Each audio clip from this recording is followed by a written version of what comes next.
Mike Gordon, and welcome to the final episode of my perfect playthrough of the Contra Anniversary Collection. Well, this is more of a bonus episode because we are not going to be beating these games, we're just going to sample them.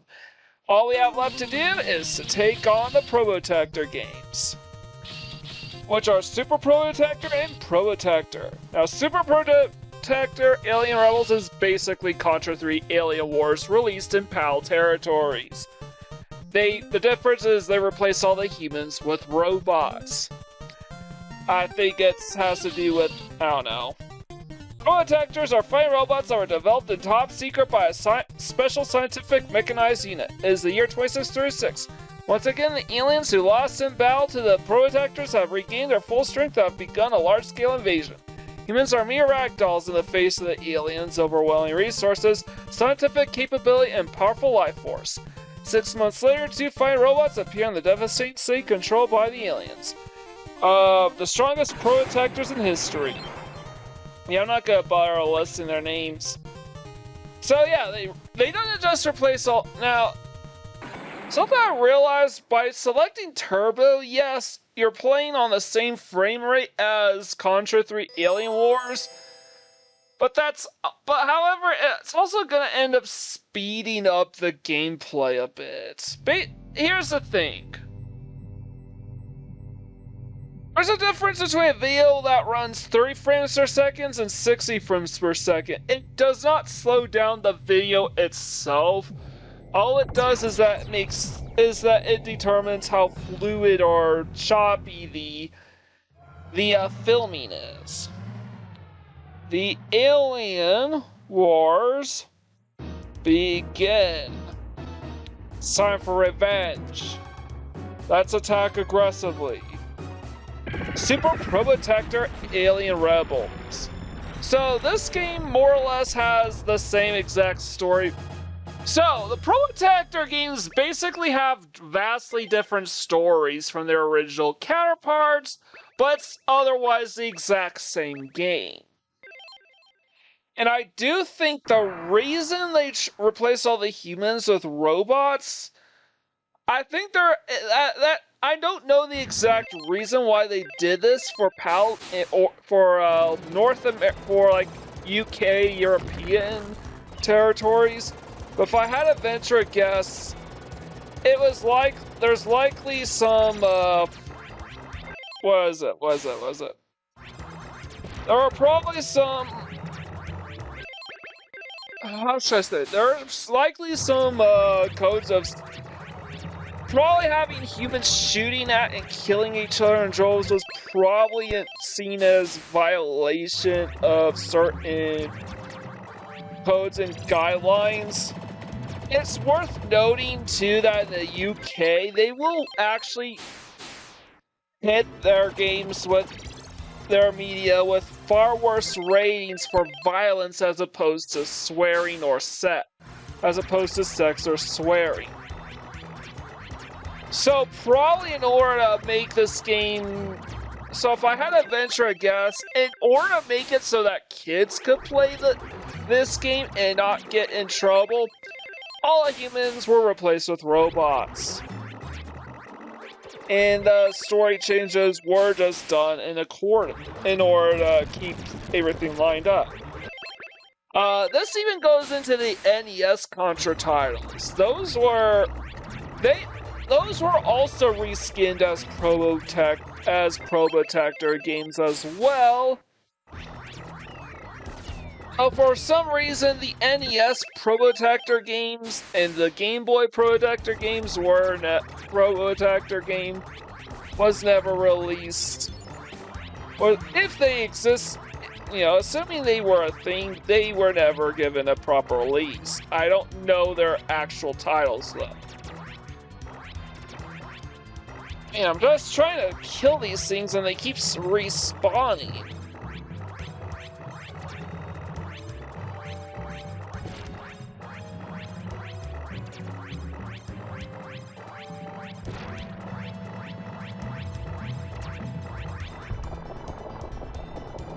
Alright, so I'm actually gonna switch things up with this tank spot. I made the mistake of just firing the thing and letting the enemies just wail on me. All I have to do is drive up to the wall and then fire a couple shots at it to instantly destroy it. I lose control, I lose the tank, but that's fine.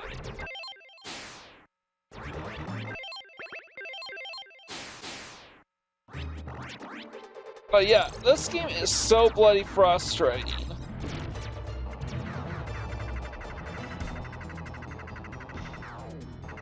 So I'm not quite sure what the C stands for this type of gun.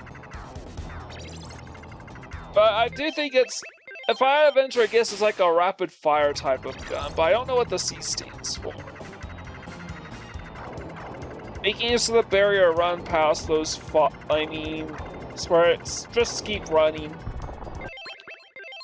And I'm gonna require the laser. Hopefully I can use that to blast through this boss super quickly.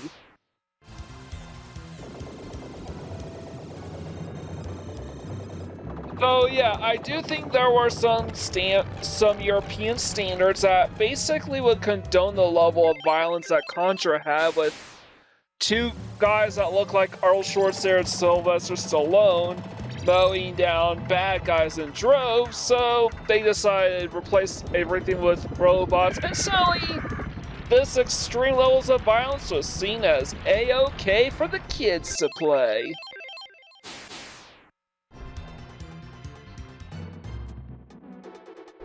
And again, I have no idea why they left out the NES Probotector titles from this collection. And I don't even know if there's a Probotector version of Operation C, but if there is, then again, I have no idea why they would leave that out. I wouldn't surprise me if the Game Boy Contra never saw an official PAL release in any way, shape, or form. Not even as a Probotector title. Is there enough for me to play through this game in one sitting just to go through all the story differences? No. From what I gathered, even though they have different stories, the cutscenes are all exactly the same, and the characters all say the same exact things. If they say anything at all. At least this side I don't have the homing missile, so I have a shot to go for a straight shot. And because I have no interest of playing through this entire game from start to finish, I'm just gonna optimize my bombs to take care of all the swarms of enemies, as well as deal massive damage against that, against the enemy sweet spot. And sure enough, we killed the boss before he got to fire his laser. I am still not going to bother. And just like that, this is where this game ends. Now I'm going to play the Sega Genesis Probotector, which is simply titled, I'll do a save state in case I change my line some other time, but... Probotector. Despite the continuous invasions by the aliens, what's left of Earth is at peace, protected by the Probotectors. But one day, the mother computer controlling the solar mainstay's security system was hacked, and all of a sudden, the warrior robots went berserk. Once more, it seems that the aliens have launched a deadly assault. It's time to rid the evil. 5 Probotectors for your world and your lives. And yes, there are in spite there being some substantial story differences this time around from Contra Hardcore that actually make themselves apparent even in the cutscenes. Yeah, I'm not gonna. If I were to film 5 more episodes of Contra Anniversary Edition, 4 more after, including this one, I would never get done. I'm not quite sure why they just call it Probotector instead of like Probotector Hardcore. If I had to guess, it's like they were called Super Probotectors, Super Probotector 2. So they basically just have the same 2 robots from Super Probotector, as well as Brownie and a roboticized version of Fang. Our security system has been breached by an unknown hacker. Unmanned robot is running rampant throughout the city. I want you to proceed to the area ASAP and restore order. So yeah, they roboticized Fang, they kept Brownie, and then they brought in the robots from the previous Super Probotectors to fill in the rest of the roster. Though they still have the same voices as they do in Contra Hardcore. For some reason. Now, there is only, as far as I know, the only human that has... Come on. Go ahead and take out these guys. They're just swarming infinitely. They just keep respawning. It's almost like they made this game way harder, but honestly, I also think the 60 megahertz essentially puts the game on turbo and makes it run faster and thus make it a little harder.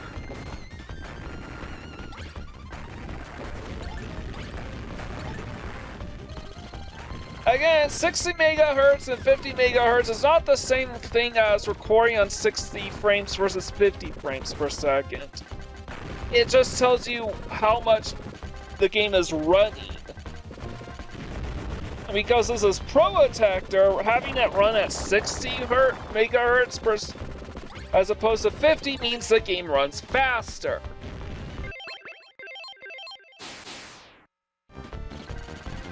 Does not mean smoother and more fit with smoother graphics with higher fidelity. What actually means is that everything moves a little faster. This is one of the reasons why the Shadow of the Beast games are actually considered way harder in North America than it is in Europe. Because everything moves super fast in the North American releases because they only really change the frame rate without changing the game, which has changed the speed of everything and how everything runs, as opposed to just making everything more smooth.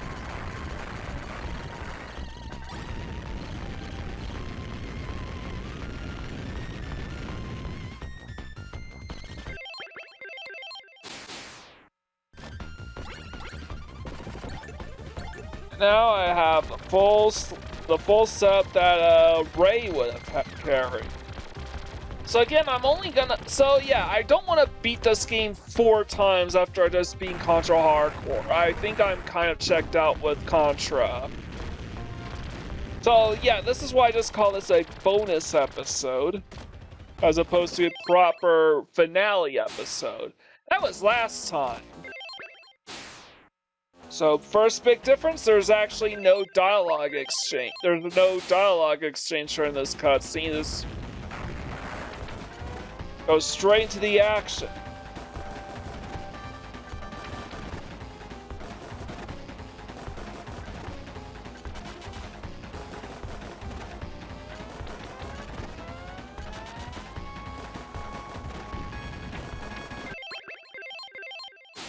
And now,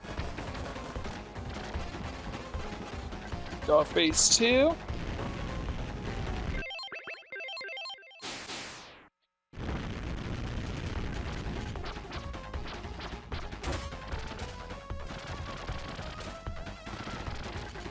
The boss is just about dead.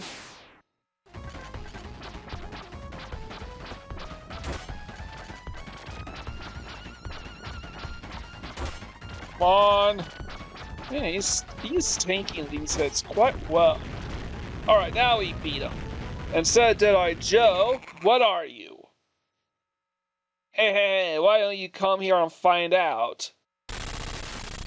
This was Dr. Geo Mandrake at the research center. We are under attack by a group of aliens. Yet, Dr. Man, please come and help.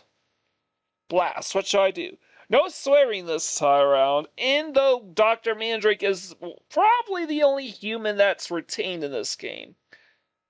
But here, at this choice between 2 branching paths, I'm just gonna end things. So yeah, we are done. So I'm not gonna show the entirety of the Probotector games and stories and see all the differences. You can look that up online. We also have bonus Japanese versions of the Contra games. This does not include the original Contra on NES because that was part of the main collection. And I guess if I had to venture a guess, they all have identical stories, so there's seen as no reason to keep them as part of the main collection. However, the Japanese version of Contra Hardcore actually does have a key difference. If you play this game, they actually give you a health bar in Contra Hardcore in the Japanese version. Not so much in the North American or European releases. But this is now the last thing I want to show off, and that is the bonus book, the bonus history collection here. The bonus book containing all the contents for the games, rapid fire machine gun. You can literally pause these videos to check up the instruction manual and read what they all have to offer. But at this point, we are basically done. I just want to show these off. Oh, it looks like there's about 6 or 7 weapons in Contra 3. Yeah, I definitely probably could have optimized that play session a lot better than I did. So yeah, that tells you the main difference between the Probotector and the Contra games. We never got the first 2 Probotector games as part of this collection. I don't know if the Game Boy has a Probotector game. So we just go Super Probotector, Alien Rebels here, which is based on Contra 3 Alien Wars, and then just plain Probotector, which is based on Contra Hardcore. Again, Brownie is the only one that doesn't change. The only thing they changed is the name, otherwise it's the exact same model. Also, Fang gets roboticized, and yeah, I already went through all the differences here. Maybe someday I'll cover the 2 Probotector games in greater detail, but you gotta show your support. Like, comment, share, and subscribe if you haven't done so. If you want to see more, let's get us to 1,000 subscribers and I will cover the Probotector games. Promise. Alright, and now we get into these special Contra interviews, going over the history of Contra and Konami, the development for these games. They talk about the Contra code, first encounters with video games, concepts for Contra 3. Very interesting stuff, but again, if I were to just sit there and try to read these out loud for you, you would have yourself a feature-length movie, a really crappy feature-length movie that would bore you to tears. What makes a Contra game? Contra fans outside Japan. So it's kind of interesting the philosophy they go in developing these games. The Konami code right there. Legacy of the Contra series. Probotector. So yeah, you could read it up, and they may even and Hanging for the Missiles, which is again Contra 3. They really love Contra 3, it seems like. But I don't really feel like playing these games anymore. I'm done. I think I'm done. And oh yeah, we get ourselves a timeline. Contra Hardcore is actually considered part of the timeline. It's just a spin-off title because Bill and Lance aren't there this time around. And of course the many weapons, the different play styles, and cameras, and perspectives, level layouts, map, field, and world maps.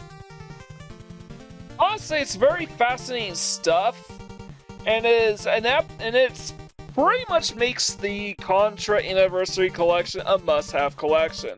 My least favorite is Contra 3, because of the difficult thing with the difficulty setting, having to beat down the hardest setting. But I'd follow that up with the Game Boy game, which makes sense. Some concessions had to be made. Number 4. 2 and 3 is a toss-up between Contras 1 and Super C, depending on my mood. And of course, my favorite is Hardcore, because you are fully encouraged to experiment with the different weapon types now that you can carry all of them at once. But I do believe we are nearing the end of this book, and once we get there, I think that will be it for the Contra Anniversary Collection. Again, interesting notes on how they design the bosses and how they function. Very, very informative stuff here. And of course, the Probotector stuff as well. And that's it for the Contra Anniversary Collection. And so ends not just the Contra Anniversary Collection, but also the Yu-Gi-Oh! Early Days Collection. To think that I'd be done with both Konami collections at around the same time, but here we are. Only 4 more games to go before 12 Games 2025 is finally complete. And the next game of Christmas I'm going to cover will be the Mega Man Legacy Collection. Unfortunately, the Contra and Yu-Gi-Oh! Collections took a lot longer to complete than I would have liked, so I won't be able to make the May 1st deadline in time. This is a problem because this means I won't have enough time to complete all the challenges in this collection before Summer of Sonic rolls around. Yes, they're that brutal. As such, I've decided to delay the release of the core 6 games to May 8th. And to set aside the collection's challenge mode for next year's Groundhog Grind. As for Tekken 2, progress has been going very slow. I'm still not ready to call off the June 6th deadline, but the odds of me making that deadline aren't exactly looking too good. And I may just consider filming one of the 2 mystery games instead. Finally, I've been stuck hovering at around 893 subscribers for a while now, but if we can cross the 900 subscribers mark soon, I would be more than overjoyed. But please, I implore you, don't just tune in for the part 1s and then leave me hanging the rest of the way. If any of you are out there still tuning in and watching my content, please have mercy. Show your support by leaving a like, comment, sharing, and subscribe if you haven't already done so. Let's beat the algorithm and get the word out for this channel. And if there's something that I'm doing wrong, please, or any advice you can grant me that could help increase visibility in my subsequent episodes, please, pretty please with sugar on top, let me know. Otherwise, have a wonderful day.